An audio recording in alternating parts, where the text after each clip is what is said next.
কলিয়াবৰৰ এগৰাকী 7 বছৰীয়া কণমানি বিশ্বজয়ৰ সপোন কণমানিজনী ব্যস্ত হৈ আছে নিজকে কাৰাটে খেলুৱৈ হিচাপে গঢ়ি তোলাৰ বাবে। সেইবাবে কোভিড সৃষ্ট পৰিৱেশৰ মাজতে দৈনিক কঠোৰ অনুশীলনত ব্যস্ত এই কণমানিজনী। টকিঅ' অলিম্পিকত লাভলিনা বৰগোহাঁয়ে বক্সিঙত পদক নিশ্চিত কৰি যিটো সময়ত অসমলৈ গৌৰৱ কঢ়িয়াই আনিছে, সেই সময়তেই কাৰাটেৰ জৰিয়তে বিশ্বজয়ৰ সপোন দেখিছে কলিয়াবৰৰ এইগৰাকী 7 বছৰীয়া কণমানিয়ে।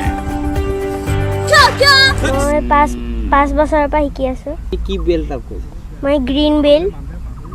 মই মুম্বাই আৰু গুৱাহাটীত খেলি আহিছো। কি পদক? মই ব্ৰঞ্জ পাইছো, গোল্ড মেডেল পাইছো।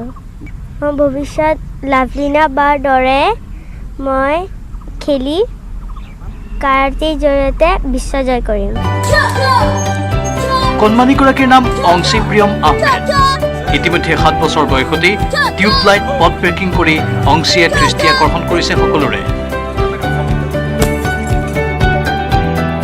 মাত্ৰ 5 বছৰ বয়সৰ পৰাই প্ৰশিক্ষক বিপ্লৱ কুমাৰ শইকীয়াৰ ওচৰত কাৰাটেৰ কঠোৰ অনুশীলনত ব্যস্ত থকা অংশীয়ে জয় কৰিবলৈ সক্ষম হৈছে ৰাষ্ট্ৰীয় আন্তঃৰাষ্ট্ৰীয় পদক। মই কলিয়াবৰতে মাৰ্চেল আৰ্টৰ প্ৰশিক্ষণ দিয়াই আছোঁ। প্ৰায় বহুতখিনি ল'ৰা ছোৱালী মই ট্ৰেইনিং দিয়াই আছোঁ। এতিয়া কৰোণাৰ কাৰণে সকলো আহিব পৰা নাই বা আমাৰ প্ৰেক্টিছত অলপ প্ৰব্লেমো হৈ আছে। তাৰ মাজতে মই অংশী প্ৰিয়ম আহমেদ মোৰ ষ্টুডেণ্ট, তাইক মই ভালকৈ প্ৰেক্টিছ কৰাই আছোঁ। তাই বহুতো নেশ্যনেল ইণ্টাৰনেশ্যনেল লেভেলত তাই খেলি পেলাই মেডেল আনিছে। এতিয়া মই আশা কৰোঁ তাই আৰু ভাল নাম কঢ়িয়াই আনক, আৰু তাই মালয়েছিয়াত হ'বলগীয়া ইণ্টাৰনেশ্যনেল খেলৰ বাবে তাইক মই প্ৰেক্টিছ কৰাই আছোঁ, আৰু মই আশা কৰোঁ তাই কেৰেটিৰ জৰিয়তে এদিন বিশ্বজয় কৰিব বুলি।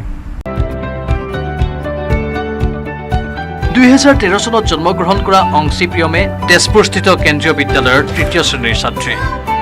কলিয়াবৰৰ ৰাজীৱ আহমেদ আৰু অনামিকা ভৰালীৰ কন্যা অংশী প্ৰিয়মে কোভিড সৃষ্ট পৰিৱেশৰ মাজতো ব্যস্ত হৈ আছে দৈনিক কঠোৰ অনুশীলনত।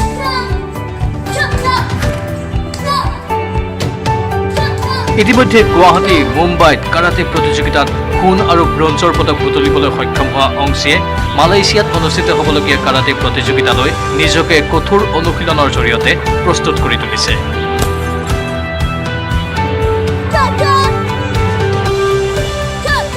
প্ৰশিক্ষক বিপ্লৱ কুমাৰ শইকীয়াৰ লগতে পৰিয়ালৰো আশা এদিন কাৰাটেৰ জৰিয়তে উজলি উঠিব কলিয়াবৰৰ অংশী প্ৰিয়ম আহমেদ। দিবাকৰ দাসৰ report, news 18 Asom north east.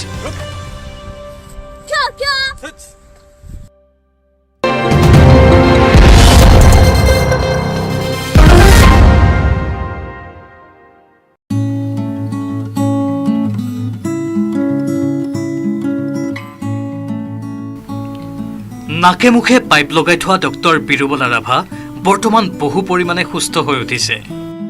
যোৱা বুধবাৰে পাইপ খুলি দিছে চিকিৎসকে। ডক্টৰ বিৰুবলা ৰাভাই এতিয়া নিজেই খোজকাঢ়ি ফুৰিব পৰা হৈছে। প্ৰবল আত্মবিশ্বাসী বিৰুবলা ৰাভা পূৰ্বতকৈ বহু সপ্ৰতিভ হৈ পৰিছে। অৱশ্যে 2 মাহ ভাত খোৱা নাই ডক্টৰ বিৰুবলাই।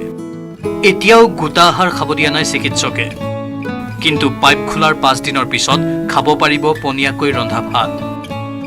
ডাইনী হত্যা আৰু সমাজত চলি থকা অন্ধবিশ্বাস, কুসংস্কাৰৰ বিৰুদ্ধে সংগ্ৰাম অব্যাহত ৰখা অক্লান্ত আৰু অদমনীয় নাৰী ডক্টৰ বিৰুবলা ৰাভাৰ অসুস্থতাৰ বাতৰিয়ে মৰ্মাহত কৰিছিল অসমৰ ৰাইজক। তেওঁৰ আশু আৰোগ্য কামনা কৰি প্ৰাৰ্থনা জনাইছিল জনতাই। ডক্টৰ বিৰুবলা ৰাভাৰ খবৰ ল'বলৈ অসম মেঘালয় সীমান্তৰ ঠাকুৰভিলা গাঁৱলৈ ঢপলিয়াই গৈছে অগণন শুভাকাংক্ষী।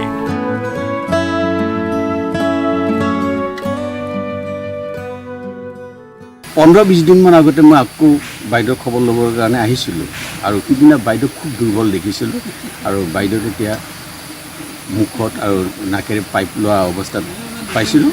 কিন্তু আজি এই মুহূৰ্তত আহি যিটো দেখিলোঁ বাইদেউৰ ৰোগ, মুখত পাইপ নাই, খুলিলে ডাক্তৰে মানে উলিয়াই দিলে, আৰু আজি বাইদেউক সতেজ অৱস্থাত দেখিছোঁ। শাৰীৰিকভাৱে যথেষ্ট ইম্প্ৰুভ হৈছে, আৰু দেখি অত্যন্ত ভাল লাগিল। আৰু আশা অতি সোনকালে বাইদেৱে আকৌ নিজৰ সামাজিক কামত নিজকে নিয়োগ কৰিব পাৰিব।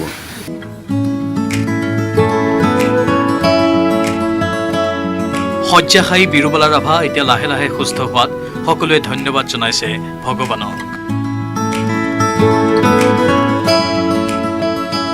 গোৱালপাৰাৰ পৰা Rinku Das, news 18 Asom north east.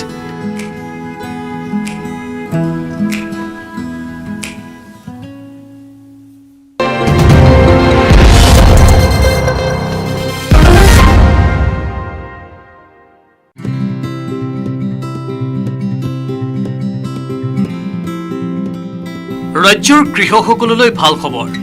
এতিয়াৰে পৰা নিজৰ উৎপাদিত সামগ্ৰী কৃষকসকলে ডিব্ৰুগড় বিমানবন্দৰৰ পৰা দেশৰ ভিন্ন স্থানলৈ পঠিয়াব পাৰিব। এই সুবিধা আগবঢ়াইছে এয়াৰপৰ্ট অথৰিটি অফ ইণ্ডিয়াই। কাৰ্গোৰ জৰিয়তে ডিব্ৰুগড়ৰ মোহনবাৰী বিমানবন্দৰৰ পৰা Flybig, air India, Vistara, IndiGo এই 4খন বিমানেৰে দেশৰ ভিন্ন স্থানলৈ কঢ়িয়াই নিব থলুৱা খাদ্য সামগ্ৰী। বিশেষকৈ ৰাজ্যত উৎপাদিত চাহৰ লগতে কোমল চাউল, বৰা চাউল, ঔটেঙা, কাজিনেমু, মাটিকঁঠাল আদি সামগ্ৰী 10ৰ পৰা 15 টন লৈ ডিব্ৰুগড়ৰ পৰা প্ৰতিদিনে 4খন বিমানেৰে উৰা মাৰিব দেশৰ ভিন্ন স্থানলৈ। অসমীয়া জলপান তথা অসমৰ খাদ্য সামগ্ৰী দেশৰ লগতে বিশ্বৰ বিভিন্ন স্থানত চিনাকি কৰাই দিয়াৰ চেষ্টা কৰিছে এয়াৰপৰ্ট অথৰিটি অফ ইণ্ডিয়াই। कैपेसिटी अराउंड जो अभी फ्लाइट चल रही है उसके हिसाब से लगभग 10 to 15 tons per day capacity is there. इससे एरिया का डेवलपमेंट ये होगा कि वट बहुत सारे trade association, T trade association से लोग आए हुए हैं। We have taken input from there also what they need extra facilities from our side. Will develop दो type of facility here and we expecting shortly कि we are going to commission new dedicated cargo terminal building. और इससे ये होगा कि जो यहाँ के जितने भी perishable cargo plus as well as जो रनिंग कार्गो है, लोगों को बाहर नहीं जाना पड़ेगा, एयरपोर्ट में आएँ, एयरपोर्ट में कंसर्न एयरलाइन से बुक करें और डायरेक्टली वो उनको जहाँ पे जाना है वहाँ पे लेके जाएंगे। तो जो यहाँ के जो फ्रूट आइटम है that also can be export और send domestic cargo as well as. तो उसके लिए हम लोग पूरी उसमें से करेंगे क्योंकि एयर कार्गो में टाइम कम लगता है, तो जो आइटम ख़राब होने वाले तो ख़राब नहीं होते। মঙলবাৰে ডিব্ৰুগড় মোহনবাৰী বিমানবন্দৰত কেক কাটি এই সেৱাৰ শুভাৰম্ভ কৰা হয়। এই উদ্বোধনী অনুষ্ঠানত ডিব্ৰুগড় বিমানবন্দৰৰ সঞ্চালক ৰামজী অৱস্থি, অসম চাহ প্লাণ্টাৰ এছ'চিয়েশ্যনৰ ডিব্ৰুগড়ৰ অধ্যক্ষা নজৰানা আহমেদ, ভাৰতীয় চাহ পৰিষদৰ সভাপতি নলিন খেমানী, ডিব্ৰুগড় ব্যৱসায়ী সন্থাৰ সভাপতি দীপক কয়াল, বিমানবন্দৰ কৰ্তৃপক্ষ, CISF আৰু এয়াৰলাইন্সৰ বিষয়াসকলে অংশগ্ৰহণ কৰে। মই ভাবোঁ এইটো এটা ৱাণ্ডাৰফুল অপৰচুনিটি। এই ইয়াৰ যিখিনি হৰ্টিকালচাৰেল প্ৰডিউচ আছে, চাহ লৈ পেলাই আন আন যিখিনি হৰ্টিকালচাৰেল প্ৰডিউচ আছে, বিশেষকৈ কাজি নেমু আৰু আপোনাৰ পাইনএপল আছে, ঔটেঙা আছে যিটো আমি এলিফেণ্ট এপল বুলি কওঁ, এইবিলাক আমাৰ যিবিলাক মেট্ৰ' চিটিজ আছে আৰু তাৰ উপৰিও যিবিলাক ছুপাৰ মাৰ্কেট আছে বাহিৰত, যেনেকৈ আগতে দুবৰ নলঙৰ চাহ হেৰাজত বাই নেম বিক্ৰী হৈছিলে। মই ভাবোঁ যে এইটো এটা গল্ডেন অপৰচুনিটি। যিহেতু আমি এই অপৰচুনিটিটোৰ কাৰণে আমি আমাৰ যিখিনি হৰ্টিকালচাৰেল প্ৰডিউচ আছে, বিশেষভাৱে আমাৰ যিখিনি চাহ আছে আৰু স্পেচিয়েলিটি টিজবিলাক যিবিলাক আছে আজিকালি আমাৰ, আৰু এই টিজেন্সবিলাকৰ আমি এটা ৰেডি মাৰ্কেট, এটা বহুত কম সময়ৰ ভিতৰত we can export this to the other countries in the world. আৰু এইটো এটা ৰিজনেল কানেক্টিভিটি হাব হ'ব। আমি বাহিৰৰ বিভিন্ন দেশলৈ আমি এক্সপৰ্ট কৰিব পাৰিম।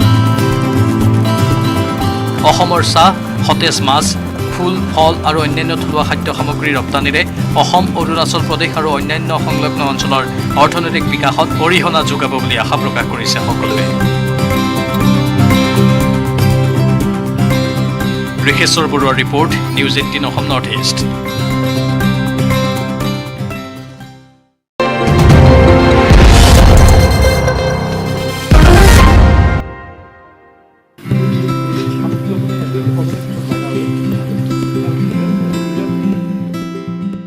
শামুকৰ পেটত মানিক উৎপাদন কৰি স্বাৱলম্বী যুৱক। উৎপাদন কৰে ভগৱানৰ বিভিন্ন চিহ্ন। এওঁ কমলপুৰ সমষ্টিৰ ৰায়পাটগাঁও যুৱক নাৰায়ণ দাস। শামুকৰ পেটত মানিক উৎপাদনৰ ব্যৱসায় কৰে এই যুৱকজনে। কলকাতাত মাত্ৰ 2টা দিনৰ প্ৰশিক্ষণ লৈ শামুকৰ পেটত মানিক উৎপাদন কৰি স্বাৱলম্বী হৈছে যুৱকজন। বৰ্তমান নাৰায়ণ দাসে 2টা স্তৰত মানিক উৎপাদন কৰি প্ৰায় 4 লাখ টকা উপাৰ্জন কৰিবলৈ সক্ষম হৈছে। শামুকৰ পেটত ভগৱানৰ বিভিন্ন আকৃতিৰ চিহ্ন ব্যৱহাৰ কৰিও উৎপাদন কৰে মুকুতা। 1 মিনিট সময়ৰ ভিতৰত বিশেষ অস্ত্ৰোপচাৰ কৰি সংৰোপণ কৰে এই চিহ্নসমূহ। চিহ্ন সংৰোপণৰ 14 মাহৰ পিছত উৎপাদন হয় মানিক। হয়, শামুকৰ পেটত মাণিক উৎপাদন কৰি স্বাৱলম্বী এজন ব্যক্তি। কামৰূপ জিলাৰ বাইহাটা চাৰিআলিৰ ৰাইপাট গাঁৱৰ নাৰায়ণ দাস নামৰ এই ব্যক্তিজনে নিজৰ ঘৰতে কৃত্ৰিমভাৱে যি আমাৰ প্ৰকৃতিগতভাৱে পোৱা শামুকৰ পেটত মাণিক প্ৰস্তুত কৰি বৰ্তমান স্বাৱলম্বী। সুদীৰ্ঘ ৩-৪ বছৰৰ পৰা তেখেতে এই শামুকৰ পেটত মাণিক তৈয়াৰ কৰা বৃত্তিৰ লগত জড়িত হৈ আছে। মই তেখেতৰ পৰা জানিব বিচাৰিম তেখেতে কেনেদৰে লাভান্বিত হৈছে। আপুনি কেনেদৰে লাভান্বিত হৈছে? মই বৰ্তমান 3টা বেটছ দিলোঁ। 3টা বেটছত প্ৰায় 2 লাখমান টকা মোৰ ইনকাম হৈছে। খৰচ ইয়াত বেছি নহয়, খৰচ 10-15 হাজাৰ টকা খৰচ হয়। প্ৰথমবাৰ খৰচ হয়। প্ৰথমবাৰ যিহেতু মই টেংকি বনাইছিলোঁ তেতিয়া 60 হাজাৰমান টকা খৰচ হৈছিলে। টেংকি বনাই গোটেইখিনি মেটেৰিয়েল আনি দিয়ালৈকে প্ৰথম বৰ্ষত মানে সিমান প্ৰফিট নহয়, কিন্তু নেক্সট বছৰত গোটেইখিনি প্ৰফিটে হয়। 15 হাজাৰমান টকা খৰচ হয়। এটা বেটছৰ মাণিক উৎপাদন কৰিবলৈ কিমান সময়ৰ প্ৰয়োজন? সেইটো আপোনাৰ 12 মাহ বা 14 মাহ লাগে। 12 মাহৰ পৰা 14 মাহৰ ভিতৰত এটা বেট চলাই যায়। আপোনাৰ বৰ্তমান প্ৰজেক্টত কিমান মান আছে মাণিক? প্ৰজেক্টটোত মোৰ 600 আছে শামুক। 600 শামুকত আপোনাৰ 1200 হ'ব। মিনিমাম তাৰ দাম হৈছে 300 টকা। তাৰ পৰা 300 টকাৰ পৰা কোৱালিটিৰ ওপৰত বেষ্ট হয় দামটো। কোৱালিটি যদি ভাল হয় তেতিয়া আপোনাৰ 1500 টকালৈকে যায়, 1500লৈকে। 300ৰ পৰা 1500 টকা। গতিকে এটা শামুকত আপোনাৰ 2টা মাণিক হয়, 2টা পাৰ লয়। 2টা পাৰ ল'লে 300 হ'লে 600 টকা হ'ব। তেনেকুৱা যিহেতু এইটো আৰ্টিফিচিয়েল বা কৃত্ৰিমভাৱে তৈয়াৰ কৰা মাণিক, আপুনি যিটো তাৰ আকৃতিটো দিব লাগিব। হয়, আকৃতিটো কি হয়? কিহৰ আকৃতিটো আপোনাৰ বিভিন্ন ধৰণৰ আকৃতি দিব পাৰি। আপোনাৰ ধৰক গণেশ, ওম, শিৱ, বিভিন্ন মানে কি ভগৱানৰ বস্তু দিব পাৰি। প্লাছ আপোনাৰ ক্ৰছ দিব পাৰি, 786 দিব পাৰি। মুছলিম হেৰিবিলাকৰ যেনেকুৱা যি দিয়ে, যি আকৃতি দিয়ে সেই আকৃতিৰে মানে হেৰি লয়। ধৰ আখৰ দিব পাৰি, কেপিটেল লেটাৰ, নামৰ হেৰি মতে তেনেকুৱাকৈ দিব পাৰি। কিমান সময়ৰ ভিতৰত কৰিব লাগে? বা সেইটো অপাৰেশ্যনটো আপোনাৰ 1 মিনিটৰ ভিতৰত কৰিব লাগে। 1 মিনিট সময় লয় সেইটো ভৰাওঁতে। 1 মিনিটৰ ভিতৰত সেইটো দি পেলাই উলিয়াব লাগে। আপুনি উঠি অহা প্ৰজন্মক কি ক'ব? মই নতুন প্ৰজন্মক এইটোৱে কওঁ যে বেলেগৰ ওচৰত হাত পাতিব নালাগে। বিভিন্ন চৰকাৰী কাম কাজ এইবিলাক বিচাৰি মিছাতে মানে সময় নষ্ট কৰিব নালাগে। যিখিনি সময় পায় সেইখিনি সময় নিজে হাতে কামে লাগি যি 2 পইচা ইনকাম হয় তাৰ ওপৰত নিৰ্ভৰশীল হৈ চলাটো মানে শিকিব লাগে। এনেদৰে শামুকৰ পেটত মাণিক উৎপাদন কৰি স্বাৱলম্বী হোৱা নাৰায়ণ দাস হওক নৱপ্ৰজন্মৰ আদৰ্শ। বাইহাটা চাৰিআলিৰ পৰা Srimanta Das, news 18 Asom north east.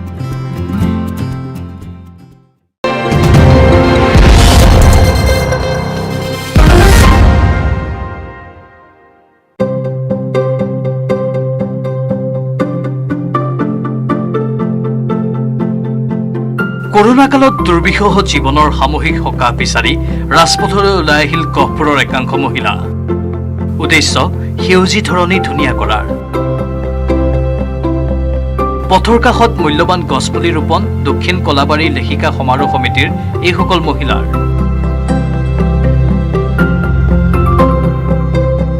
আমি আজি মানে একেৰাহে ভিতৰত সোমাই কৰোণাৰ কাৰণে সম্পূৰ্ণ মানে লকডাউন মানে কেনেকুৱা পৰিৱেশৰ আমি সন্মুখীন হৈছোঁ, সেইকাৰণে আজি আমি দক্ষিণ কলাবাৰী লেখিকা সমিতিৰ মানে সৌজন্যত আমি এই ডিফলু যিটো ৰাস্তা সেই ৰাস্তাটোত মানে গছপুলি ৰোপণ কৰি আমি এটা সেউজী ধৰণী ধুনীয়া যে যিটো কয় সেইটো আমি মানে কৰিম বুলি এটাইকেইগৰাকী মহিলা ওলাই আহিছোঁ।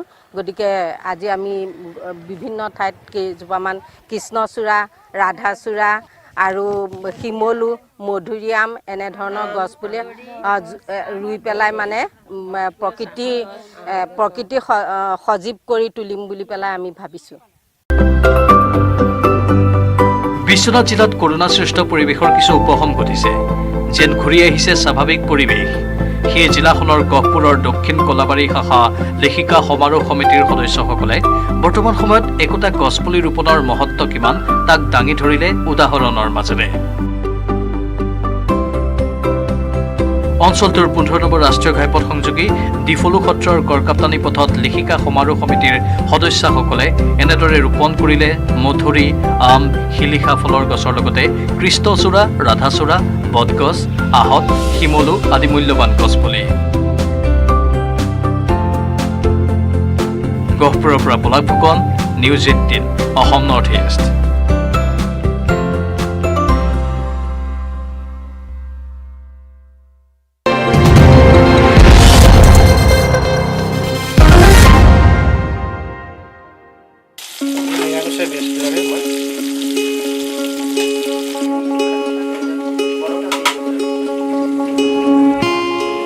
যান্ত্ৰিকতাৰ পৃথিৱীখনত মানৱতাৰ নিদৰ্শন দাঙি ধৰিছে নাহৰকটীয়াৰ জয়পুৰৰ এদল যুৱক যুৱতীয়ে। জয়পুৰ ৱেলফেয়াৰ ক্লাব নামেৰে এটা ক্লাব গঠন কৰি যুৱক যুৱতীৰ দলটোৱে জয়পুৰ অঞ্চলৰ পদপথত ঘূৰি থকা মানসিকভাৱে বাধাগ্ৰস্ত ব্যক্তিসকলক দৈনিক নিজাববীয়া খৰচত খাদ্যৰ যোগান ধৰি আহিছে। 2014 চনতে গঠন কৰা ক্লাবটো বিগত বছৰকেইটাত কিছু কাৰণবশতঃ সক্ৰিয় অৱস্থাত নাছিল যদিও চলিত মাহৰ পৰা পুনৰ ৰূপত ক্লাবটো সক্ৰিয় কৰি তোলে যুৱক যুৱতীৰ দলটোৱে। উল্লেখযোগ্য যে খাদ্য ৰান্ধিবলৈ দলটোৰ কোনো ধৰণৰ স্থায়ী ঠাই নথকাৰ বাবে প্ৰতিজন সদস্যই দৈনিক ভাগ বতৰা কৰি নিজৰ ঘৰতেই ভাত, দাইল, মাংস ৰান্ধি পদপথত ঘূৰি থকা মানসিকভাৱে বাধাগ্ৰস্ত ব্যক্তিসকলক খাদ্যৰ যোগান ধৰি আহিছে। খাদ্য যোগানটো আমি ইয়াত খাব নোপোৱা 2-3জন মানুহ আছে, যোন মানে এনে ঘৰ নাই, অসহায় মানুহ, তাহাঁতক আমি নিজৰ ফালৰ পৰা আমি খোৱা দিব চেষ্টা কৰোঁ দুপৰীয়া এসাঁজ। খৰচাটো কেনেকৈ হয়? খৰচাটো আমাৰ নিজৰ ব্যক্তিগত এতিয়ালৈকে হৈ আছে। যোনজন ঘৰত মানে বনায় তাহাঁতে নিজে গৈ পিনে দি মেলি আহে। ইফালে ৰাইজৰ মৰম চেনেহ পালে অনাগত সময়ত জয়পুৰ অঞ্চলত থকা দৰিদ্ৰ সীমাৰেখাৰ তলৰ ব্যক্তিকো খাদ্যৰ যোগান ধৰিব বুলি দলটোৰ সদস্যসকলে জানিব দিয়ে। আগন্তুক দিনত আমি এটা ছাৰ্ভে কৰাৰ চেষ্টা কৰি আছোঁ, যাতে ইয়াত যোনে অসুবিধাত আছে, যোনে যাৰ ঘৰত মানে এনেকুৱা প্ৰব্লেম আছে, তাহাঁতৰ ঘৰতো আমি দিয়াৰ চেষ্টা কৰিম নিজৰ ফালৰ পৰা। আনহাতে জয়পুৰ অঞ্চলৰ চুকে কোণে সোমাই থকা প্ৰতিভাৱান যুৱক যুৱতীসকলক এখন মঞ্চ দিয়াৰ উদ্দেশ্যেৰে দলটোৱে আৰম্ভ কৰিব এক অনলাইন টেলেণ্ট প্ৰতিযোগিতা। কৰোনা মহামাৰীৰ ফলত সকলো লোক আৰ্থিকভাৱে জুৰুলা হৈ থকাৰ সময়ত এইসকল যুৱক যুৱতীয়ে সম্পূৰ্ণ নিজাববীয়া খৰচত এনে লোকসকলক দৈনিক এমুঠি অন্ন যোগান ধৰাত স্থানীয় ৰাইজৰ প্ৰশংসা বুটলিবলৈ সক্ষম হৈছে। নাহৰকটীয়াৰ পৰা Utpal Chaliha, news 18 Asom north east.